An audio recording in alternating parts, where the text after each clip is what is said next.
us. Ian's been a longtime friend of the con, longtime friend of mine, and one of our hardest working volunteers that we have. So it's a pleasure to actually have him on the stage presenting to you all.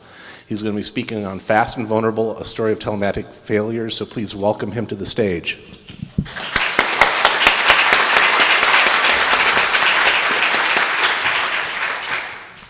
Thank you. So, as Gio just mentioned, I'm Ian. I'm presenting Fast and Vulnerable, a story of telematic failures. This is a research project I worked on at the University of California, San Diego.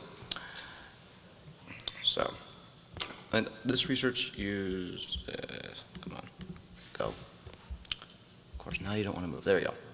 So, this research was a study of the telematic control units, or TCUs for short. These are aftermarket dongles that people purchase and install in their vehicles. Usually they connect to the onboard diagnostics port to their car. Using that port, they will collect diagnostic data from the car, from various sensors inside the automobile. Oftentimes they'll have their own sensors, and relay that data off-site for various purposes. Common sensors are accelerometer, GPS. For data communications, usually they have cellular, Wi-Fi, and Bluetooth.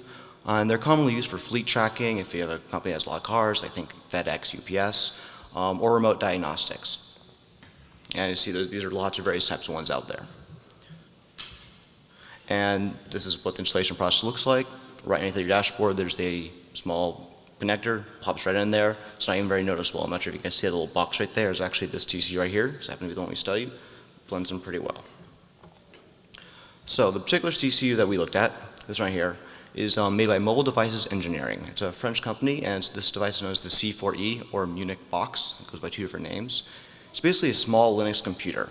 500 MHz CPU, some RAM, flash storage, same set of sensors you'd have on a small, like typical phone. A GSM modem has a USB port, and of course the ODP2 connector. This particular device happens to be this device that is also used by Metromile, a pay-per-mile car insurance company, and also some Ubers if they choose to get insurance through Uber. And of course other customers too. So, the ODP2 port exposes the CAN bus, which stands for Controller Area Network.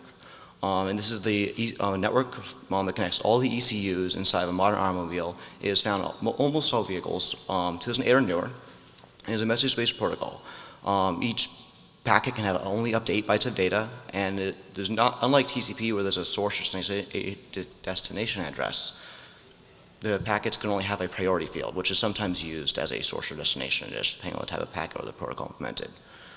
And it's been previously shown if you get access to this bus that is vulnerable. Both Charlie Miller and previous work at UCSD and the University of Washington has shown if you can put packets onto this bus, you can take control of an automobile. But that requires, again, getting onto this bus, which this device can do. So, a little more about the CAN packet. This is what a typical packet looks like, and it's an output of some Linux utilities to show you what it is. Basically, each packet has the identifier, which is going to be used to designate priority of the CAN message. A simple size packet is going to be up to 8 bytes of data, and then the data itself. So now back to the dongle, and the attack surface that we have on here. So the device has, of course, a USB debug port and NAND flash chip on here. So that would be what we would look at for our local attack model, assuming physical access to the automobile. In this case, we're not worried about anything remote. That's what we assume there. For a remote attack, this thing has a SIM card with a GSM modem, in which case we look at anything that can go over there, which would be SMS or 2G or 3G data. This particular device only has 2G, however, there are 3G variants of it.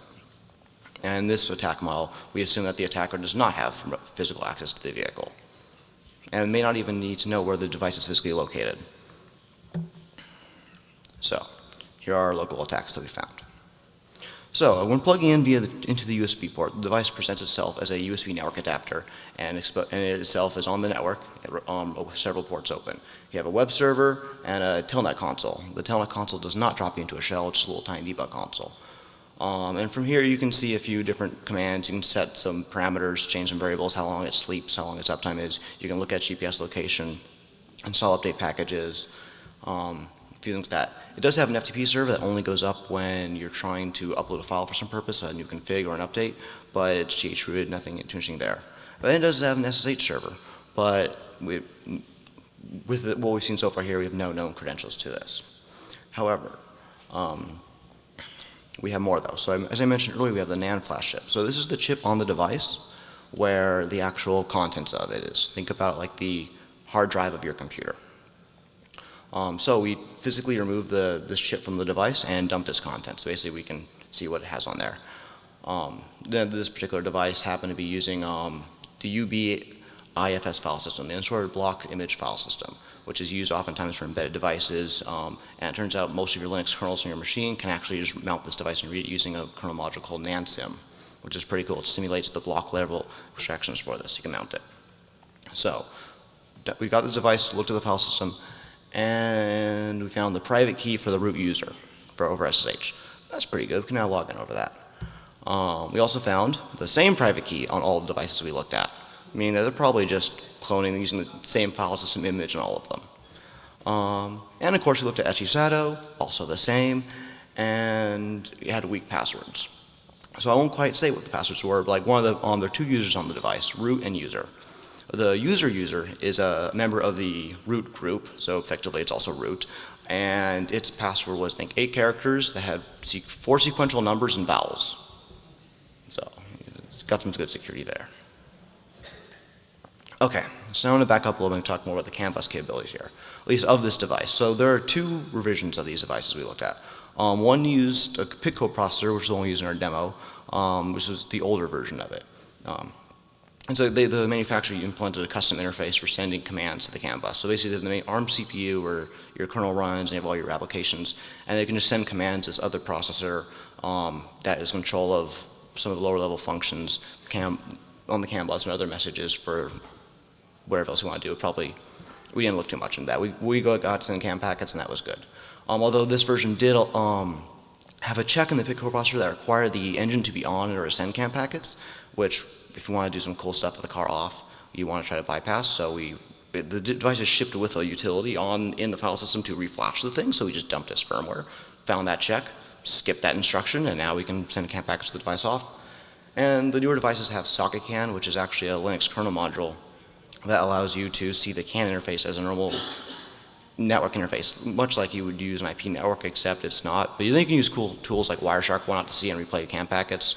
Some of the devices we looked at had that, and that does the same thing. And they also came with the CAN utils package that support, it shipped with this stuff that allow you to save CAN packets, replay them, dump them, basically kind of like a TCP dump, but for CAN. Okay, so backing up here a little bit, with local access to one of these devices, there's no authentication for the debug consoles. You just plug in and you're on. And that's what USB can provide. You get debug access to web, telnet, you can change all kinds of parameters, but not do anything too interesting. And SSH provides root access with the private key that's stored on the device, the same private key on every device. And now we can send and receive CAN packets, which is what would allow any further attacks that we've seen previously done by prior work. So now let's get into the more fun stuff, remote attacks. So, over the IP interface. All web interfaces, the web, telnet, and SSH are all bound to all network interfaces, so they're accessible over the WAN. And the same local attacks now work over the network. Although many wireless providers will implement NAT to protect these devices, but not enough of them. These devices, we have found some online that are reachable over the internet. Some of them have even been indexed by Google. And these devices are only on while the car is actually on and driving. Otherwise, they go into sleep mode to save your battery power. So that means devices that we found online by Google, where someone was actually driving their car down the freeway at 60 miles an hour while Google was indexing this computer attached into their port. All right. So that's over the IP interface. Now on to SMS. So the device does support several SMS debugging commands for remote administration. Things like status, it'll tell you some status bunch of stuff. You gain GPS position, you can reboot it, or you can do a remote update. And we didn't look too much on all these, but remote update looks pretty interesting. So this is what the remote update procedure looks like. You have some device that can send a text message. You send a text message like, hey, initiate this remote update from the server in this port and grab this file and apply it. It responds back, okay, cool, I got that. It reaches out to the server over IP. The server responds back. Oh, it reaches out for a file list. Everything here is over SCP from the interface from the TCU to the server.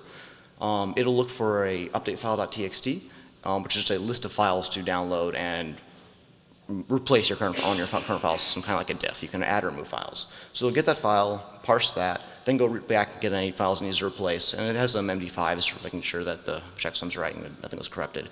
It'll download those. And at the end of the update command, at the end of file list, you can run a command to just clear, which will reset all logs, removing any traces of the update ever happening. Identify, that just reports back to the phone that, hey, I'm done updating. Status, which means report back to the phone your status, which would probably be I'm done updating, or reboot the device. So that's the traditional update process. You can just replace files in the file system. And you should also point out the file system is not entirely mounted to rewrite. UBIFS is the embedded file system that they're using. Most partitions are read-only. There's ROM, basically. But there are a few writable partitions for logs and whatnot, so you can put some files there. Now this, why are we not moving our slides? Okay, sorry. There we go. There we go. So here are the problems with this thing right here. Updates are not cryptographically signed. There's nothing there. You just download whatever file you say. And it does not authenticate, the TCU does not authenticate the update server. So the TCU, as a server, everything is over SCP, which uses SSH. So the device will actually SSH into the server and present its public key to the server and authenticate that way. So the TCU authenticates, the server authenticates the TCU, not the other way around. So you can provide any server you want as long as it accepts this device's key. So here's how we can exploit this procedure.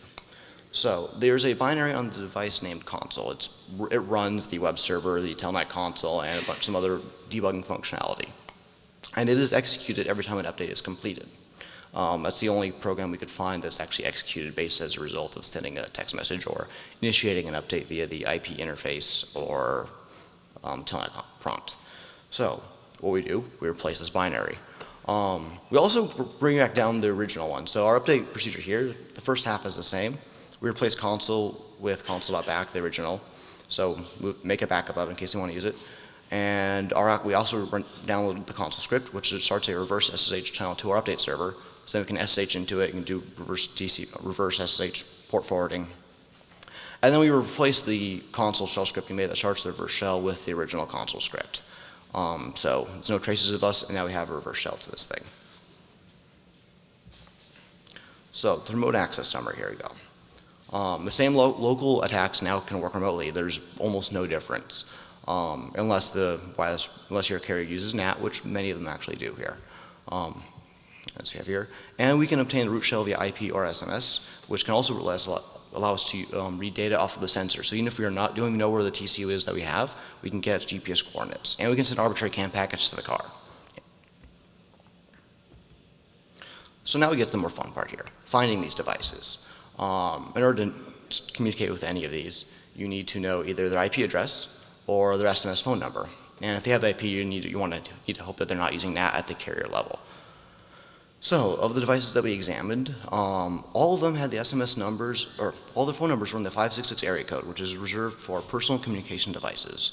And most of them didn't really appear to be randomly assigned numbers. Like they were just sequential blocks. So you can always, one potential attack could be just find out a huge block of these numbers, send them the status command, and see who replies. It doesn't seem like a human or an error message or whatever else. It looks like there's reply from one of these devices and enumerate their numbers. Kind of like a ward dialing like approach. We did not do this is just a theory. Alternatively, you can use Shodan. So if no one here is familiar with Shodan, it is an Internet of Things sort of search engine. They grab headers of HTTP servers, SSH prompts, stuff like that over the whole internet. So we searched for the SSH server fingerprint and the teleconsole prompt and found an awful lot of devices here. And granted, the only devices here that will actually show up are devices that are on at the time of the scan and devices whose wireless provider does not implement NAT. So that's a feature of the wireless provider, not of the devices themselves. And it's kind of surprising here to see that so many of them are in Spain based off of this here, but we believe that's just probably due to some of the Spanish wireless ISPs not using NAT versus NAT's very common here in the States. But there are still some. So why is this interesting? Well, this is a very difficult thing to deal with. This is an aftermarket device people can sell in their cars. So car manufacturers cannot address this issue. And the current ecosystem and the spec, there's no way to filter or limit ODB traffic. And it is also a complex supply chain because ODB dongles sold directly to consumers or value-added resellers, fleet managers, service providers, or insurance companies. And there's very little of a does not exist a proper channel to update these devices firmware and patches after the bug. You just saw that we had a way of starting a remote update, but it involves sending a text message, knowing all the device information. There's no centralized way of doing this. And these devices are made to be as cheap as possible so they can be mass produced and used on fleets, not meant to be an expensive device. So, why is this important? In March of this year, there was an executive order for planning federal sustainability in the next decade. And in this order was this section on telematics, where the collection and utilizing of a fleet, you guys don't need me to read this. Basically what this is saying is for all federal vehicles, we want to install telematic control units to monitor the efficiency of emissions of these federal vehicles to make sure that they're meeting standards and not polluting too much and whatnot. So these devices are going, similar devices like these are going to be installed in all government vehicles. That's kind of an important thing. So the party van will have one of these in it? You don't know? The thing's already so wired up, probably has already stuff like this. Yeah, but we can't find those. Okay, so this talk is I've previously given this talk earlier summer, and there's a wire came out where hackers cut a Corvette's brakes using common car gadget. This is Carl and I in a car holding up the dongle, same one, and I can show the demo that we had there. So this is that demo. Audio here will not work, so I'll just kind of go over what we have. So this is the demo car that we got. Someone volunteered to Chevy Corvette for us to do a demo on. Awesome for them. So the initial payload here is what starts the reverse shell. This is my phone. I'm just texting the device the remote update command. It takes a little while for a slow 2G connection until it says update started. It was what replied back to me. Now that we made our exploit, says you can't really read here, but we programmed it to say welcome to the danger zone when the exploit was ready. So now we know we have a reverse shell. And we have the windshield wipers also going on as the, which seems to be the hello world of car hacking. And we do it twice for good measure. And now at this point, I can switch on my phone to a SSH app, and I can actually start SSH into the device and send other packets. So here, I'm going to remotely apply the brakes to the car. I'm just going to send the packet that says apply brakes. I'm doing this at low speeds because we don't want to damage this nice car. Here's the same thing with me actually inside the vehicle.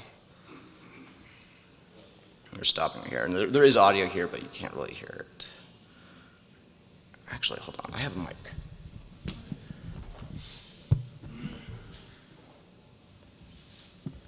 Okay, let's see if this works. I'll do it again. As I'm applying the brakes. Moving in 5 miles an hour. Send the command. The car is also beeping as he's not happy about this. So now we're remotely disabling the brakes. So he's trying to brake right now and nothing's happening. So if nothing happens immediately, and then I can, the pedal is just there, it doesn't react to any pressure. Okay, and that was our Corvette demo. But wait, we have more. So here's another, oops, I don't want to do that. Really simple demo. This is later we did this demo with a Prius. We can control the fuel gauge. I'll lower this here. Yeah, so like the gas gauge over on the left, you see is full. I said now you are now empty, so simple control of the gas gauge is possible. Here's a more annoying test. Oh, this is a horn though. You're gonna want audio for this. Where's my mouse? Oh, there we go. So this is right here, Jim. A beep, and here's a. The horn will not turn off until I send the horn off packet, regardless of what you do. So you can take the key out of the car, you can do whatever you want. Or actually, the key wasn't even in the car for that demo. And placing that packet, even pressing the horn button on the actual steering wheel column won't do anything. And now for another good one. This is going to remotely unlock the car. So like in this demo, I'm standing next to it on my laptop, but I'm actually not connected to the device. I'm on a wireless network. The car is using 3G. So I hear the door is locked. I'm saying the command right here to unlock this vehicle. Car's unlocked. So you can just think of the attackers here. You can remotely unlock vehicles over the internet. You can get the GPS location. I don't have a demo of this, but you can just cat a file in the device, and you'll get the launching latitude, and then you have its location. So you can walk up, unlock the car, proceed. All right. So here are the proposed solutions that we have for this problem. All updates require authentication. goes without saying. Don't want people like me being able to make my own rogue update server and sending out updates to these devices. Also, there's no good reason for SMS administration, especially for remote updates, because it does not fall into the use cases of these devices. They want them to report back to the server stats, telematic information, which they already do. Also, don't distribute your private key in the device, especially if they're identical. For an HVAC server, you do not need the private key on the device. You need the public key of the user who's allowed to log in. They have the private key on the device, and they distribute it, basically. So that's fun.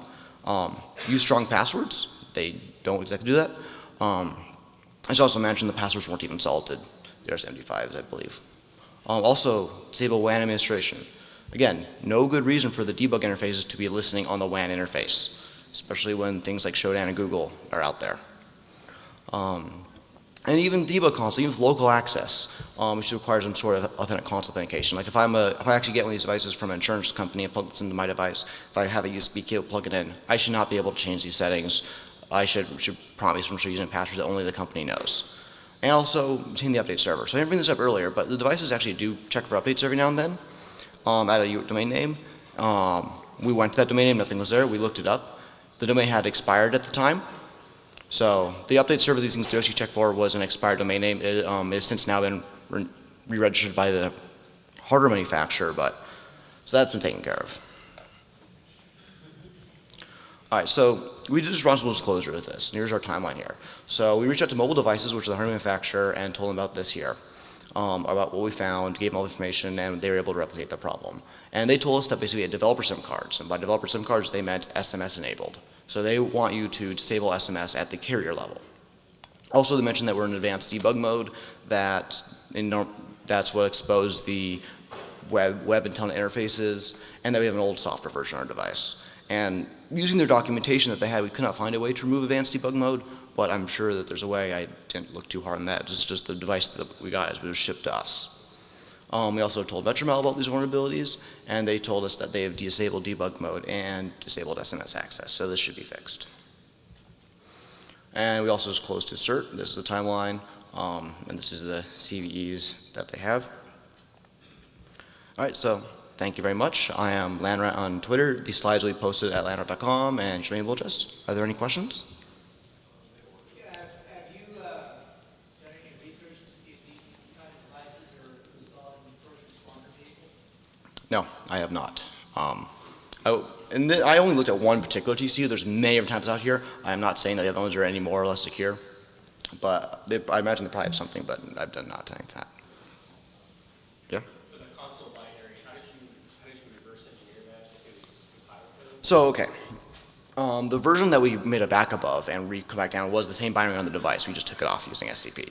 Now, the one that started reverse shell was just a bash script that used dev, TCP, whatever to start a reverse shell. What? Oh yeah, no. So our remote update. I'll go back to that and show. Here we go. All right, so we download two files actually. We download console.back, which is going to be the original one, so we still have a copy of it, and then console, which instead of being a ARM binary is a shell script. And then the shell script replaces itself with the backup, and while it's still running, starts a reverse shell. So that's basically transparent. Our back to the initial file system is untouched, and we have a reverse shell going. Any other questions? And keep in mind, I'm kind of blind over here to this light, so if you're raising your hand, I can't see you. All right, well, thank you very much.